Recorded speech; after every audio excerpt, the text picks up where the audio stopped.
दोस्तों नमस्कार। हमारे इस YouTube चैनल पर आपका स्वागत है। आज विरुद्धान्न विज्ञानियम यानी जो विरुद्ध अन्न है खाने में जो एक दूसरे के विरोधी हैं, ऐसे खाद्य पदार्थों की श्रृंखला के क्रम में हम विरुद्धान विज्ञानियम के दूसरे भाग को आज हम लेकर आपके समक्ष आए हैं।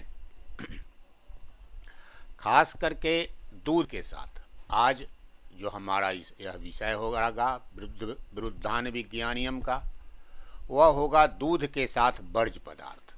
यानी दूध के साथ हम किन चीज़ों को नहीं खाएं, उसके आगे पीछे या साथ में किन किन पदार्थों को नहीं खाना चाहिए, उनके खाने से हमारे शरीर पर पड़ने वाले दुष्प्रभाव क्या क्या होंगे, इन बात को भी हम यहाँ पर बताते चलेंगे।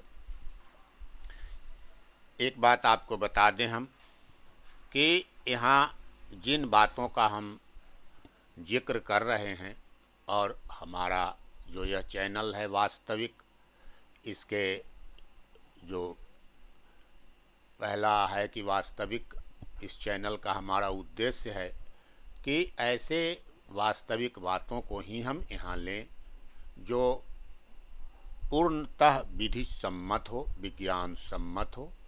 ऐसे बातों को ही हम यहाँ रखें। इसी क्रम में आज हम विरुद्धान विज्ञानियम लेकर के दूसरे भाग को हम आपके समक्ष आए हैं।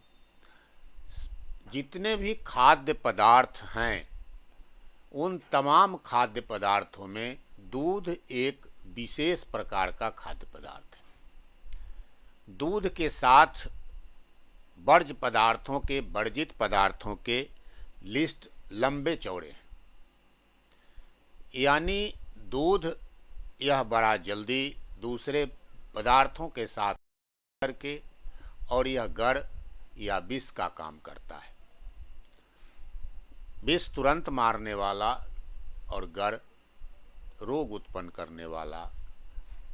तो इसी तरह से हम देखा कि इन तमाम विरुद्ध पदार्थों में से हम दूध को अलग छांट करके इसका एक अलग ही एपिसोड तैयार कर दें, ताकि दूध के साथ जितने वर्ज्य पदार्थ हैं, वर्जित पदार्थ हैं, विरोधी पदार्थ हैं दूध के, उनका संकलन कर, बहुत सारे किताबों का संकलन है, तो इस तरह से संकलन कर हम आपके समक्ष पेश कर दें इसे।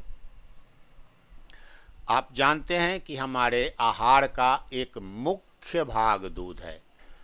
यानी दूध कहें या डेयरी और डेयरी प्रोडक्ट, दूध से बने पदार्थ। तो दूध और दूध से बने पदार्थ, तो यहाँ केवल दूध का वर्णन होगा। ऐसा नहीं कि दूध के साथ जो बने अन्य पदार्थ हैं, दही, छाछ, मट्ठा या फिर दूध और छेना, मिठाई या छेना और खोआ, उनसे बने पदार्थ, उसके बारे में नहीं। यहाँ केवल दूध के बारे में वर्ज्य पदार्थ बताया गया है। उनके साथ इसका सेवन करना वर्जित नहीं है। तो हम यहाँ देखें कि दूध के साथ किन किन पदार्थों को हम वर्जित करते हैं। तो दूध एक मुख्य पदार्थ है, भोज्य पदार्थ हमारा।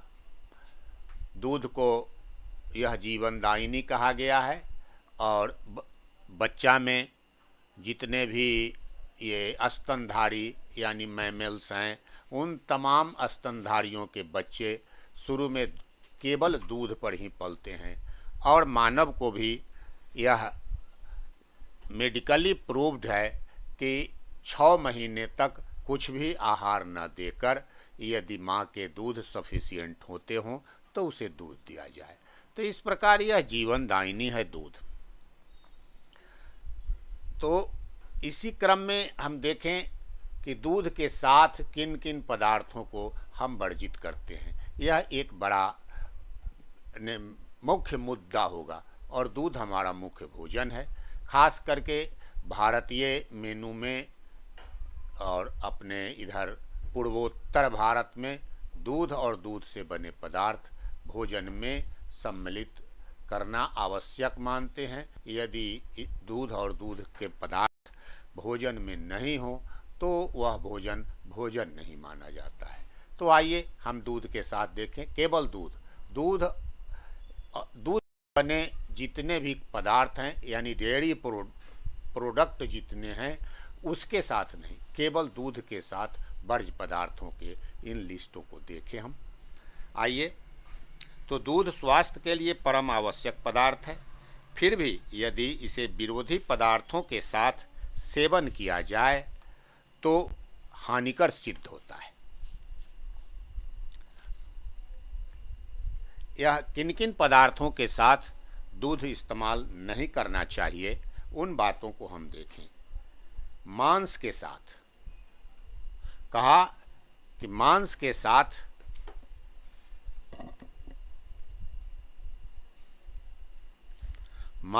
साथ शहद, गुड़, तिल, उड़द, मूली, कमलकंद तथा अंकुरित धान्य का सेवन दूध के साथ नहीं करना चाहिए।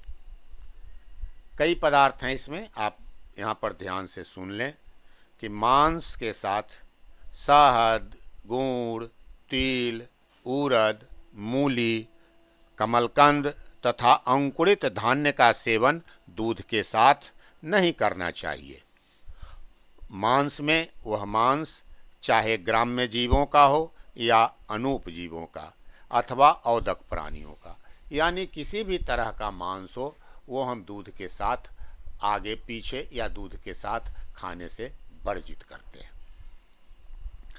दूध और मछली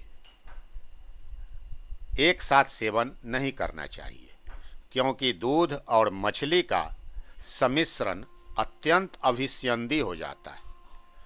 यह आयुर्वेदिक शब्द है अभिसंधि, भारी हो जाना, अभिसंधि हो जाता है और दोनों के परस्पर विरोधक प्रभाव से सेवन करने वाले को ल्यूकोडर्मा होने की आशंका बनी रहती है। ल्यूकोडर्मा यानी श्वेत, जो चर्म श्वेत हो जाता है, जिसे विटिलिगो भी, ये मेडिकल टर्म में हम उसे विटिलिगो बोलते हैं। और ल्यूकोडर्मा, ल्यूको मीन्स उजला, डर्मा मीन्स त्वचा, यानी जब चर्म त्वचा हम ये उजला हो जा सकता है इससे, मछली के साथ दूध के सेवन करने से।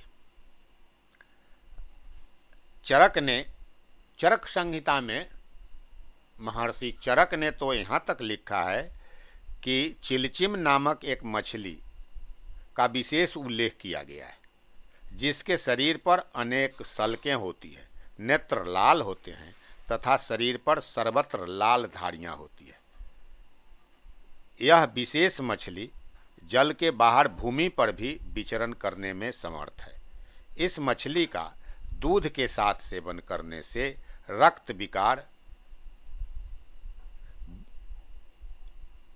विकार संबंधी रोग हो जाता है। कभी कभी प्राणांत तक भी संभावना हो जाती है, प्राणांत होने की भी संभावना हो जाती है। तो यह रोग, चर्म रोग संबंधी विकार आ जाते हैं। इससे तरह तरह के नोचनी, खुजली, कलकल, अपरस, एक्जिमा ये सारे हो सकते हैं, या फिर भी और भी बहुत सारे, ये सैकड़ों हैं उद्भेद इस तरह के, वो किसी तरह के इसमें हो सकते हैं। तो और कभी कभी प्राणांत हो जाने की भी संभावना रहती है।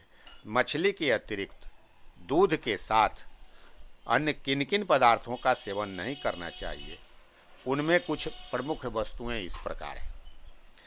मूली, फिर अब देखिए ऊपर हमने बताया था, अब उसके अलावे मूली, लहसुन, राई, तुलसी के सेवन के पश्चात दूध नहीं पीना चाहिए। यानी मूली, मुरई, लहसुन, मूली का यह मतलब हम लोग समझेंगे हरी मूली, सीझा हुआ मूली नहीं, या सब्जी में डाला हुआ मूली नहीं, यहाँ कच्चे मूली से अर्थ है। तो मूली, लहसुन, राई, तुलसी के सेवन के पश्चात दूध नहीं पीना चाहिए। इससे भी त्वचा रोग उत्पन्न हो जाते हैं। मूली, प्याज और लहसुन के साथ दूध सेवन से सोरियासिस नामक रोग हो जाता है। सोरियासिस रोग आप जानते हैं। ये सोरियासिस रोग पूरे में ये उजला उजला स्केल्स, सल्क त्वचा पर हो जाते हैं और वह देखने में चांदी के वर्क के समान ये पूरा उजला उजला दिखाई देता है और वह सल्क छूट छूट करके और वह गिरता रहता है और फिर कुछ दूसरे रंग के भी हो जाते हैं। तो ये सोरियासिस ऐसा नहीं है। सोरियासिस अन्य चिकित्सा पद्धतियों में इसे असाध्य नहीं तो कम से कम दुस्साध्य तो अवश्य ही मानते हैं, चूँकि इसे आसानी से साधा नहीं जा सकता है। होम्योपैथी में भी इसकी अच्छी दवाएं हैं, लेकिन यह आसान नहीं होता है, दुस्साध्य है। बड़ी मुश्किल से और काफ़ी सावधानी से इसकी चिकित्सा करनी पड़ती है। तो आइए, मूली, प्याज, इसीलिए मूली यहाँ दोबारा शब्द आया है। मूली, प्याज और लहसुन के साथ दूध सेवन से सोरियासिस नामक रोग हो जाता है। दूध और मधु के साथ, दूध और मधु के साथ, अब यहाँ एक बात और पहले जो बताए थे, गर्म दूध के साथ मधु का इस्तेमाल नहीं करेंगे। यदि ठंडा दूध में मधु का इस्तेमाल करते हैं वो बात यहाँ कही गई है, लेकिन गर्म दूध या गर्म किसी पदार्थ के साथ मधु का सेवन नहीं करना चाहिए। तो ठंडे दूध के साथ यहाँ मधु का मिश्रण हो सकता है। तो दूध और मधु के साथ कड़वे तेल में छौंका गया कबूतर का मांस नहीं खाना चाहिए। दूध और मधु मिला करके पी सकते हैं। यह एक अच्छा उत्तम, कहिए कि यह काफ़ी उत्तम भोज्य पदार्थ हो जाता है मधु के मेल से। तो ऐसी परिस्थिति में दूध के साथ मधु मिलाकर ये कड़वे तेल में छौंका हुआ कबूतर का मांस नहीं खाना चाहिए। अधिक मात्रा में अधिक समय तक नमक के साथ दूध के सेवन से गुर्दा खराब होने की आशंका रहती है, किडनी के खराब होने की आशंका रहती है। दूध के साथ या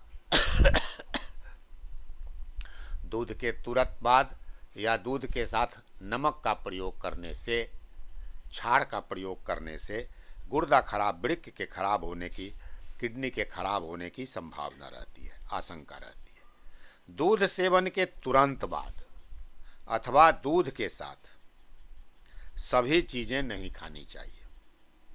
खट्टी चीज़ें नहीं खानी चाहिए। दूध के साथ या दूध के तुरंत पहले या तुरंत बाद खट्टी चीज़ें नहीं खानी चाहिए। दही या मट्ठे के साथ केला नहीं खाना चाहिए। अब यहाँ दही और मट्ठा के साथ केला नहीं खाना चाहिए। तो केला क्यों नहीं खाना चाहिए? तो दोनों चूँकि कफ प्रकृति के होते हैं, कफ दोष उत्पन्न करते हैं, इसीलिए कफ होने की संभावना, कफ की वृद्धि हो जाएगी। या यदि किसी को कफ संबंधी दोष है तो उसके रोग तीव्र हो जाएंगे इससे। शराब और खिचड़ी,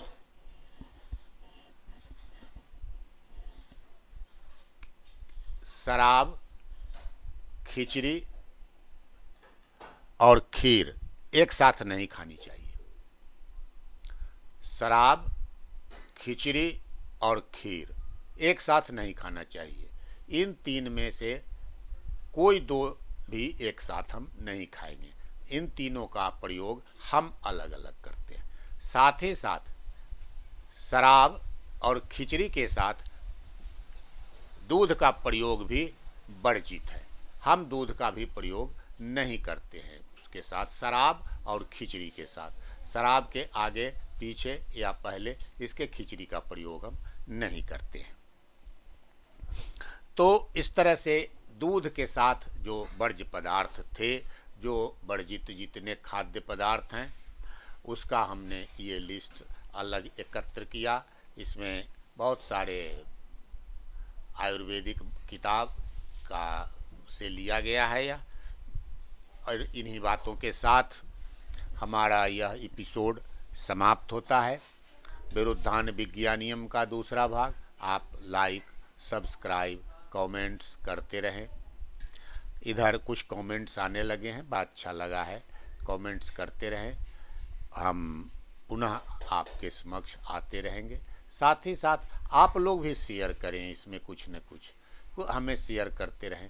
या मान लीजिए कि कोई आपके पास ऐसे अनुभव हों या कोई विशेष बात हो, तो आप हमारे साथ साझा करके हमारे ही इस चैनल से आप उसको प्रसारित कर सकते हैं। चैनल से क्या लेना देना है, प्रसारित आप कर सकते हैं। इसके लिए भी हम आपको आमंत्रित करते हैं कि ऐसा यदि कुछ आपके पास हो और संसाधन के अभाव में आप उसको प्रकाशित नहीं कर सकते हो, तो ऐसी स्थिति में आप हमारे इस चैनल का प्रयोग या हमारे स्टूडियो का प्रयोग आप कर सकते हैं। स्टूडियो नहीं है यह स्टूडियो कहा जाएगा, चूँकि हम यहाँ काम कर रहे हैं इसीलिए इसे स्टूडियो हम कह सकते हैं। तो इसका प्रयोग जो हमारे, मैं कहने का मतलब है, हमारे पास जो संसाधन है वो आपका है, इसका प्रयोग आप बेहिचक कर सकते हैं। तो इन्हीं बातों के साथ हम फिर एक बार आपसे गुजारिश करें, लाइक, सब्सक्राइब और कमेंट्स करते रहें, ताकि हमारे हौसला बुलंद होते रहें और हम समझ पाएँ कि आप इससे लाभान्वित हो रहे हैं और आपको इसमें कैसा क्या चाहिए, कहाँ पर दिक्कतें हो रही है या कहाँ कोई ऐसी बातें हो जिसे फिर से बताने की ज़रूरत हो, तो उसे बताया जा सकता है। जहाँ तक संभव होगा हम उसे दूर करने का प्रयास करेंगे। इन्हीं शब्दों के साथ फिर एक बार गुजारिश करते हैं, सब्सक्राइब करते रहें और हम फिर अगले एपिसोड में आपके साथ मिलते हैं। तो धन्यवाद। सर्वे भवन्तु सुखिनः, सर्वे सन्तु निरामया।